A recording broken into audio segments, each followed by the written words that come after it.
সকলোকে নতুন এটি ভিডিঅ' মাজলৈ মই স্বাগতম জনাইছোঁ। কোনোবাই দামী দামী কাপোৰ কানি লৈছে, কোনোবাই দামী জোতা চেণ্ডেল লৈছে, কোনোবাই দামী গাড়ী লৈছে। যেনেকৈ মন গৈছে তেনেকৈ ঘূৰিব পাৰিছে, ফুৰিব পাৰিছে। আৰু সেইখিনি দেখি আমি বহুতে ভাবোঁ কি আমাৰবোৰ সেইবোৰ কপালতে নাই, সেইবোৰ সিহঁতৰ কপালত আছিল, সেইকাৰণে সিহঁতে সেইবোৰ পাইছে। কিন্তু মই কওঁ শুনক, ৰং। আমি তেনেকৈ ভবাটো ভুল। আমাৰ কপালতো যেনেকৈ লিখা নাই, সিহঁতৰ কপালতো তেনেকুৱাবোৰ লিখা নাছিল। কিন্তু সিহঁতে সেইবিলাক পাবৰ কাৰণে কেনেকৈ সেই জাৰ্ণিটো ষ্টাৰ্ট কৰিছিল, কি ঘাট প্ৰতিঘাত পাইছিল, কেনেকৈ ঘাট প্ৰতিঘাতৰ মাজেৰে আগুৱাই গৈছিল, কেনেকৈ তিতা কেঁহা সহ্য কৰিছিল, সেইখিনি যদি আমি লক্ষ্য কৰোঁ নহয়, আমি মানে সেইখিনি ঘাট প্ৰতিঘাত তিতা কেঁহা আমি লোৱাই নাই। আৰু আমি সিহঁতে কৰা কামখিনি কৰাই নাই।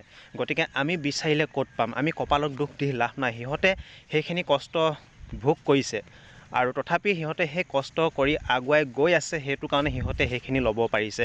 আৰু আমি সিহঁতে কৰা কামখিনি চোৱা নাই, আমি সিহঁতে কৰা কামখিনি কৰা নাই, সেইটো কাৰণে আপুনি মই সেইখিনি ল'ব পৰা নাই।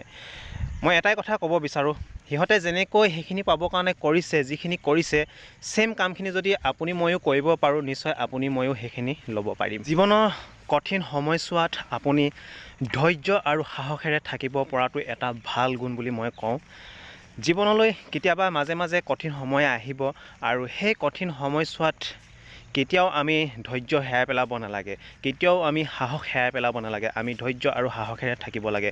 কাৰণ জীৱনৰ কঠিন সময়ছোৱাত যদি আপুনি ধৈৰ্য সাহসেৰে খাৰা হয় আৰু সেই ধৈৰ্য সাহসেৰে আপুনি যদি সেই কঠিন সময়ছোৱাৰ লগত ফাইট কৰে, নিশ্চয় সেই কঠিন সময়ছোৱা এদিন কাষৰ পৰা আঁতৰি যাব।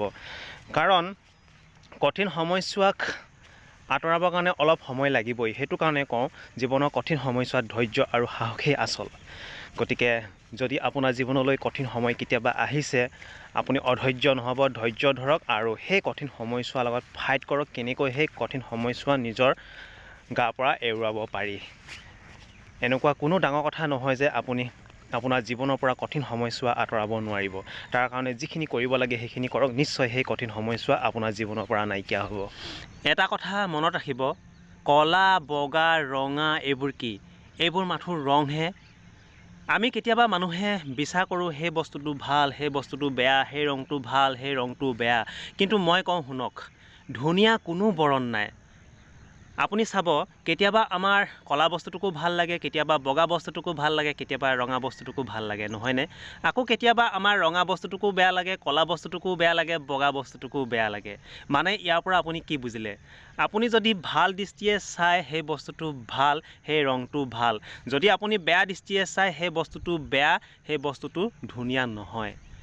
গতিকে মই আকৌ কওঁ, ধুনীয়া কোনো বৰণ নাই। আপুনি মই চোৱা দৃষ্টিভংগীৰ ওপৰতহে এইখিনি আছে। ধন্যবাদ।